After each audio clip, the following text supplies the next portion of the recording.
They called it the Ark of Dawn, humanity's last colony beyond Earth.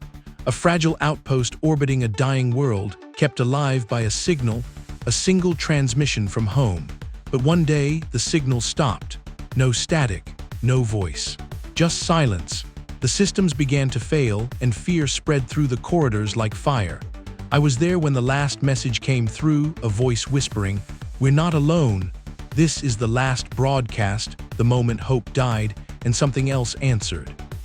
The faint crackle of static filled the air, a fragile thread connecting us to a world that had become increasingly distant, both in space and in time.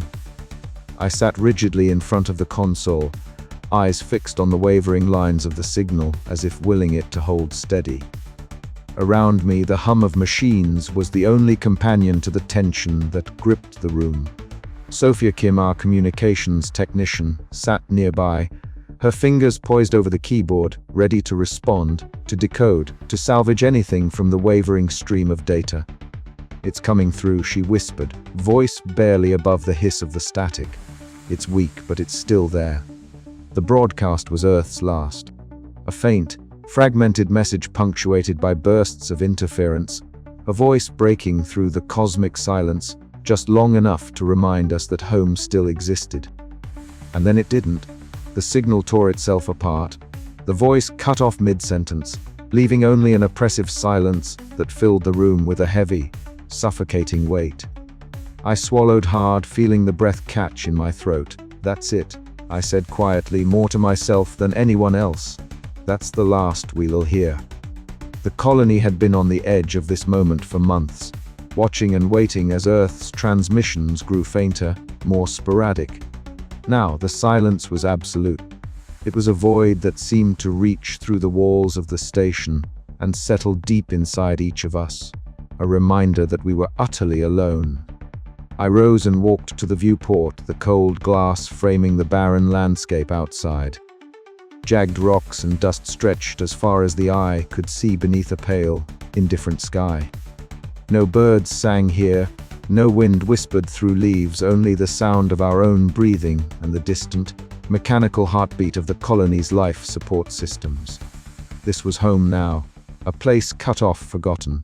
I could feel the eyes of the others on me as I turned back from the window.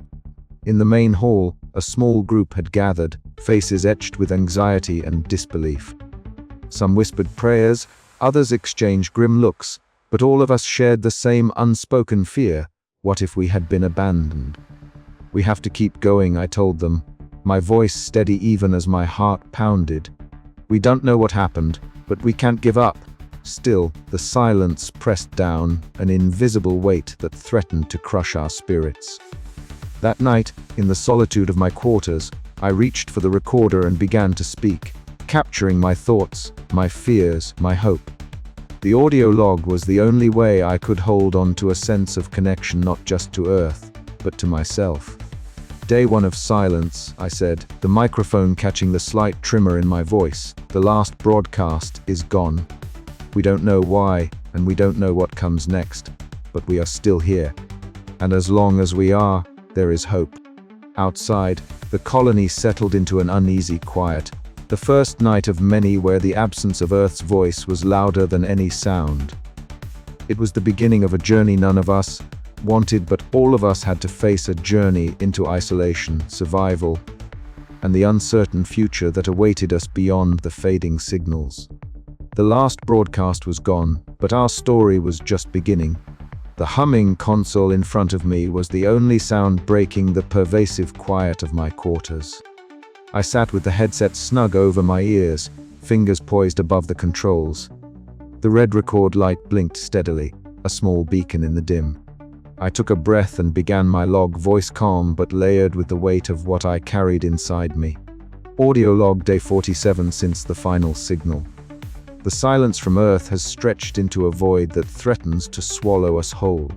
Each day, the absence of contact chisels away at our resolve. I find myself returning to memories of home, of family, of a life that feels more distant than the stars we gaze upon. My parents' faces, their laughter, the warmth of an embrace, these are now echoes, fragile threads that I clutch tightly in the face of this growing emptiness. The act of speaking, of recording these thoughts, was my tether. It gave form to the formless dread, a way to confront the silence that loomed like an unseen specter.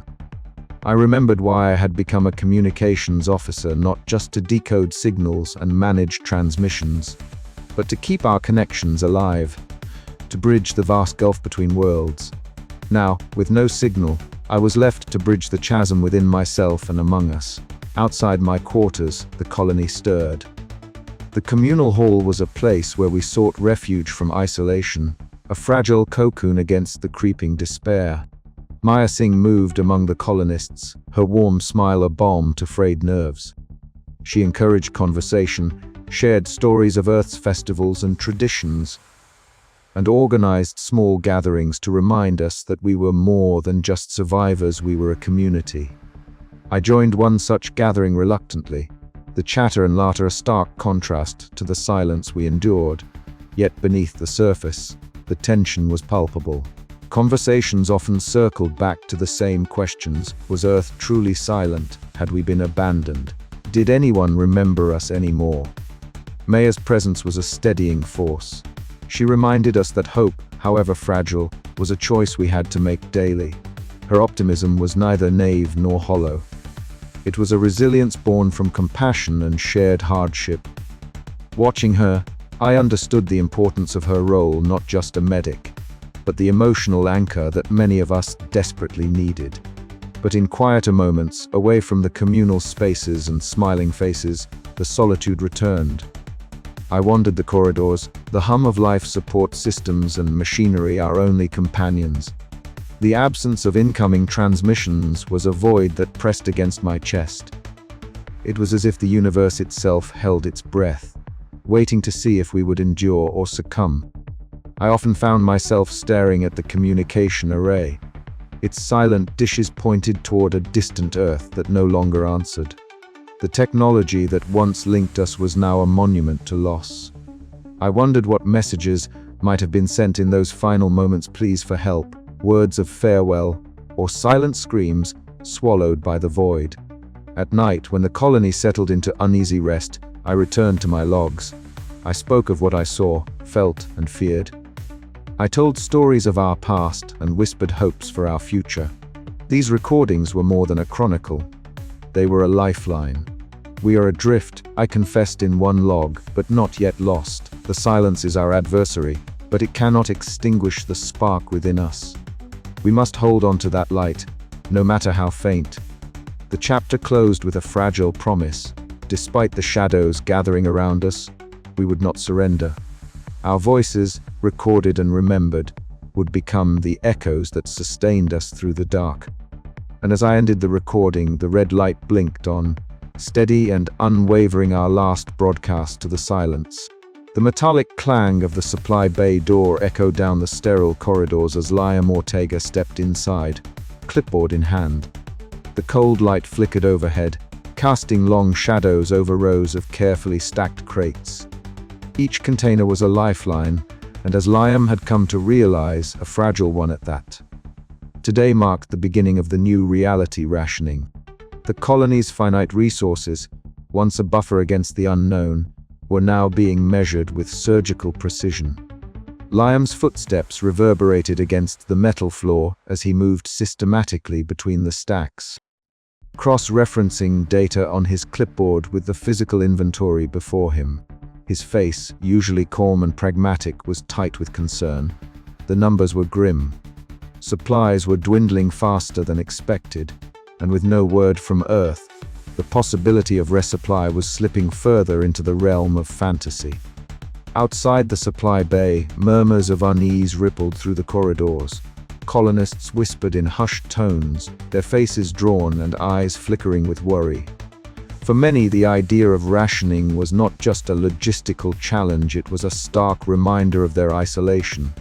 The comfort of abundance had vanished, replaced by the cold arithmetic of survival. Alara Quinn moved through the colony's common area, her sharp eyes catching every flicker of tension. She paused near a group of colonists clustered in quiet conversation, their voices low and laden with uncertainty. The room was dimly lit, the soft hum of the life support systems the only consistent sound amid the restless shifting of feet. Beside her, Maya Singh offered a warm smile, her presence a steadying force. "We need to keep the community together," Maya said softly, her voice carrying the kind of nurturing optimism that had bolstered many through darker days. "These meetings will help us stay connected, remind us why we're here." Alara nodded, her thoughts a whirl of logistical challenges and emotional currents. She was a communications officer by training, but this was no simple broadcast. It was a battle against creeping despair. To keep the colony's spirit alive, she and Maya began organizing regular gatherings, forums where people could voice fears, share stories, and find strength in shared purpose. The first meeting was held in the central hall, a converted space with metal benches arranged in a semicircle. Colonists filed in quietly, faces etched with worry yet eager for any semblance of normalcy. Alara stood before them, her voice steady as she addressed the crowd. "We were facing limitations we never expected. Supplies will be rationed from now on. It's not easy, but it's necessary. We must work together to make it through." A ripple of murmurs spread through the room, some nodding in reluctant agreement, others exchanging worried glances. Maya stepped forward, her voice gentle but firm. "We'll find ways to support each other. No one will face this alone." Despite their resolve, the strain was palpable. Conversations spilled over into small clusters, where voices dropped to anxious whispers. The rationing protocols meant less food, less energy, less of everything that once made life comfortable. It forced colonists to confront the stark reality of their severed connection to Earth. Back in her quarters, Alara sat before a small console and activated her audio recorder. The soft red light blinked steadily as she began her log. "Day 73 since the last contact," she murmured, her voice steady but carrying the weight of solitude. "Rationing begins today. Liam reports supplies will last, but only just. The colony's morale is fraying at the edges. I feel it too, the silence pressing in, heavier each day." She paused, the hum of the life support system filling the quiet room. "But we endure. We have to. Not all moments were so controlled." Later, in the narrow hallways, tensions flared in brief but sharp confrontations. One colonist, voice raised in frustration, confronted Liam over the strict limits on food portions. "We can't survive like this," the colonist argued, eyes blazing with desperation. "We need more." Liam's response was calm but unyielding. "If we exceed limits, we jeopardize everyone. We have to be realistic." The argument ended as quickly as it began, the hallway falling back into uneasy silence. These flashpoints became frequent reminders of the delicate balance between order and chaos. Alara watched all of this unfold, the rationing, the meetings, the tension, and felt the weight of leadership settling on her shoulders. The colony was a fragile ecosystem, and every decision rippled through the community. Yet amid the uncertainty, she clung to a quiet hope. The very act of coming together, of confronting hardship openly, was a testament to their resilience. Even as the days grew darker and the silence from Earth stretched on, the colony found ways to endure. Through rationing, through shared struggles and small acts of kindness, they began to forge a new identity, not as forgotten outcasts, but as survivors. As Alara finished her audio log that night, she spoke with a resolve that surprised even her. "We ration the future, yes, but we also ration hope. And hope is what keeps us alive." The chapter closed with the colony settling into a tentative rhythm, the harsh reality of scarcity balanced by the stubborn human will to survive.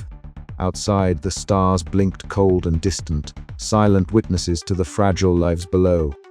The silence from Earth was unbroken, but within the colony, a new kind of communication was taking root, one of shared endurance and quiet determination. And for Alara, that was enough to face the uncertain days ahead. The air in the colony's common room was thick with a tension that had been steadily building for days. Alara found herself pausing outside the heavy door, the faint murmur of voices seeping through the seams. She couldn't help but listen. The voices were low, guarded, but the words carried an unmistakable edge of frustration and fear. "We can't keep pretending the supplies will last," one voice whispered, sharp and urgent. "Someone has to make the hard calls." "And what?" "Hand over control to someone who might gamble everything on hope," another retorted, skepticism dripping from each syllable. Ilara's heart tightened. The colony, once bound by collective resolve, now frayed at the edges. She knew these fractures had been creeping beneath the surface, but hearing them laid bare was a jarring blow. Pushing open the door, she stepped inside. The common room was dimly lit, the faint glow of overhead panels casting long shadows. A handful of colonists stood clustered near the supply manifests pinned to the wall, their faces etched with worry.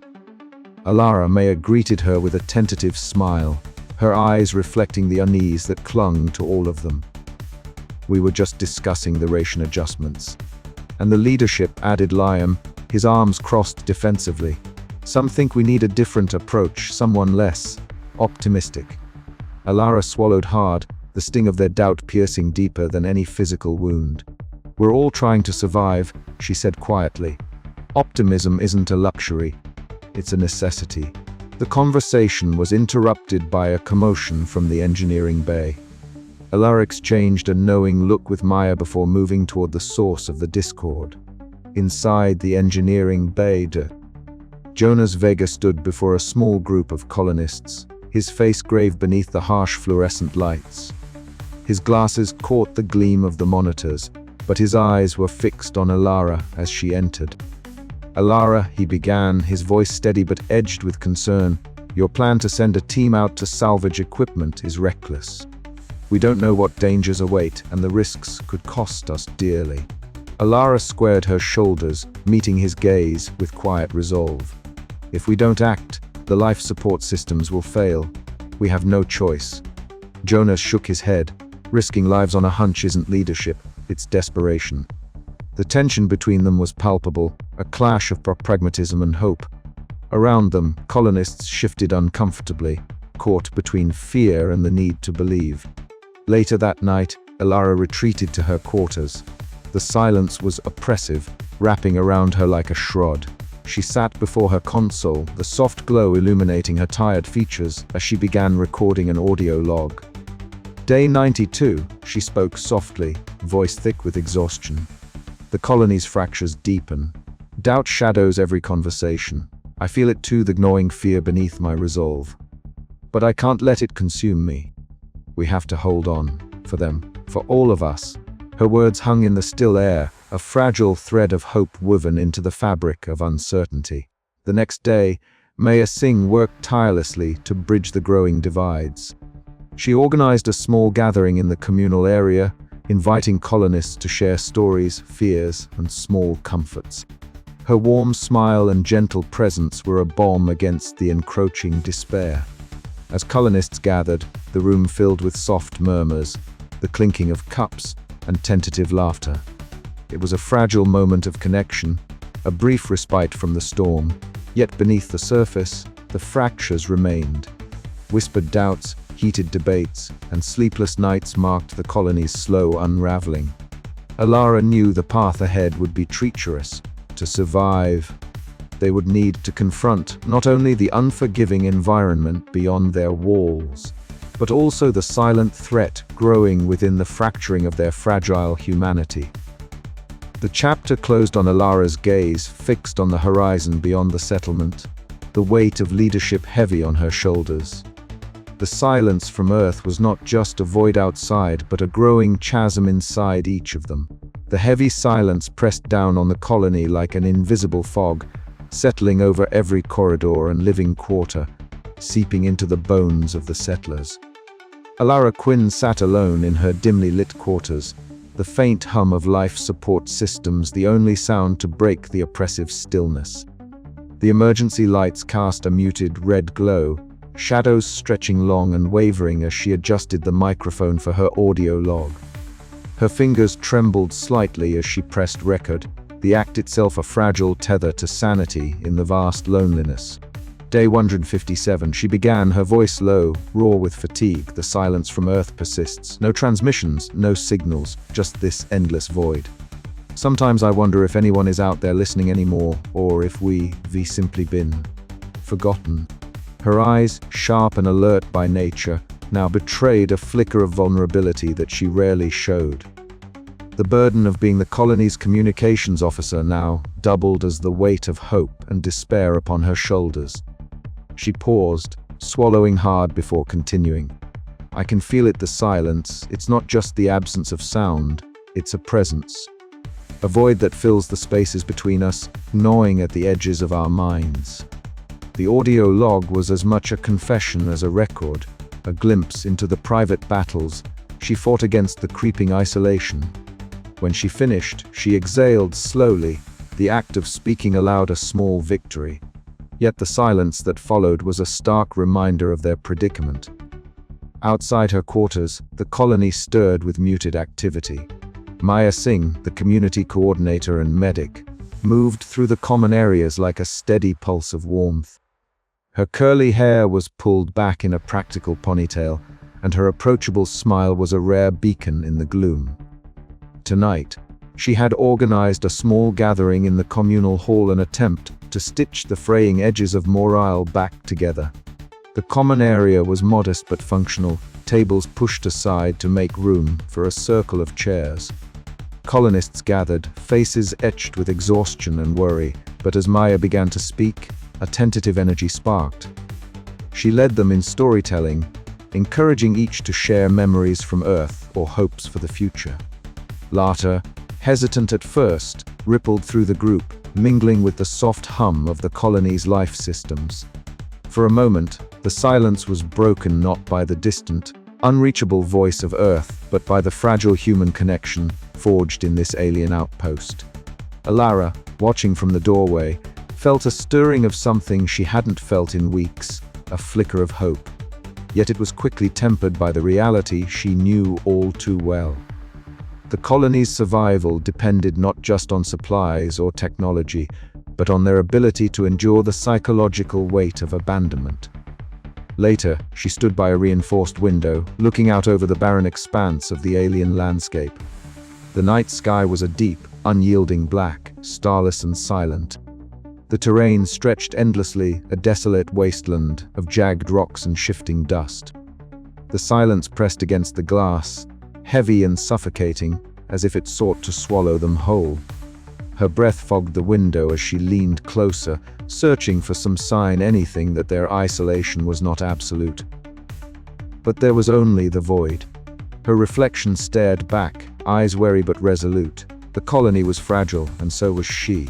The next morning brought no relief. At the daily supply meeting, the tension was palpable.